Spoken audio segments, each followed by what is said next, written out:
জাতীয় ঐক্যমত কমিশনের সাথে বৈঠকে বসেছে জাতীয় নাগরিক পার্টি এনসিপি। সকাল 10:30টায় জাতীয় সংসদের এলডি হলে শুরু হয় এটি।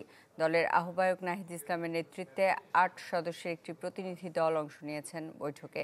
কমিশনের সংস্কার প্রস্তাবের সাথে একমত না এমন ইস্যুগুলো থাকবে আলোচনায়। এছাড়া আলোচনা হতে পারে নির্বাচন সহ বেশ কিছু মৌলিক সংস্কার প্রস্তাব নিয়ে। এর আগে গেল 23 মার্চ সংস্কার কমিশনের সুপারিশের উপর জাতীয় ঐক্যমত কমিশনে লিখিত মতামত দেয় এনসিপি। কমিশনের 166টি প্রস্তাবের সাথে 22টির সাথে একমত নন তারা।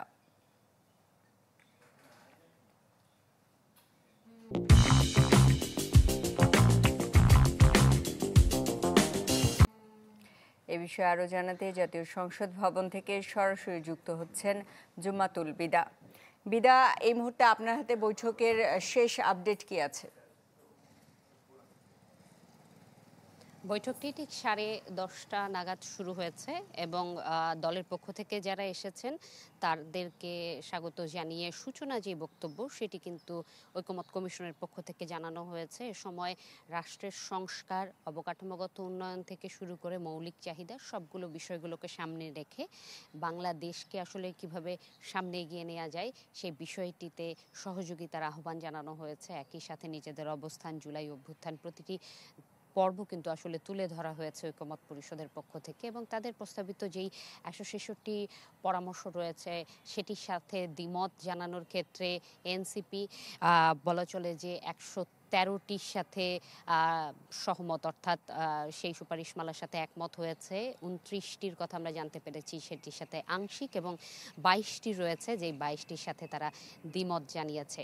এবং সেই 22টির ক্ষেত্রে কিন্তু একটি বিষয় যদি তুলে ধরি যে তারা তাদের অবস্থান পরিষ্কার করেছে, তাদের পরামর্শ তারা তুলে ধরেছে যেখানে রাষ্ট্রভাষা বাংলার বিষয়ে আপত্তি নেই, এটা হতে হবে দাপ্তরিক ভাষা, সেটি সুস্পষ্টভাবে উল্লেখ করেছেন। তারা বলেছেন নির্বাচনকালীন অন্তর্বর্তী সরকার হতে হবে, তাদের কাজ কেবল নির্বাচন আয়োজন করা এবং এর মেয়াদ 70 থেকে 75 দিন হতে পারে, এরকম একটি বিষয় তারা উল্লেখ করেছেন। প্রার্থীর মনোনয়নে দলগুলোকে 10% তরুণ তরুণীকে অন্তর্ভুক্ত করতে হবে এবং যাদের সর্বোচ্চ বয়সসীমা 35 পর্যন্ত ধরা যেতে পারে, এরকম একটি পরামর্শ তারা জানিয়েছেন।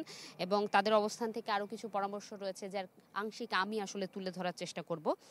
যেখানে বলা হয়েছে প্রার্থী হওয়ার বয়স ন্যূনতম 23 বছর হওয়া উচিত এবং ডেপুটি স্পিকার একজন হওয়া উচিত এবং তা বিরোধী দল থেকে, সেটি সুস্পষ্টভাবে উল্লেখ করা হয়েছে। অর্থের বিল ছাড়া দলীয় সিদ্ধান্তের বাইরে মতামত দেওয়া যাবে, পাশাপাশি দলের বিরুদ্ধে অনাস্থার ভোটও যুক্ত করা যেতে পারে, এরকম একটি পরামর্শ রয়েছে। ইসি এবং এনসিসি থাকলে আলাদা তত্ত্বাবধায়ক ব্যবস্থার দরকার নেই, দায়িত্ব নিতে পারে এনসিসি। নতুন সরকারের দায়িত্ব নেওয়া পর্যন্ত এনসিসি থাকবে, তাদের বিরুদ্ধে অভিযোগ থাকলে তদন্ত করতে পারবে সুপ্রিম জুডিশিয়াল কাউন্সিল।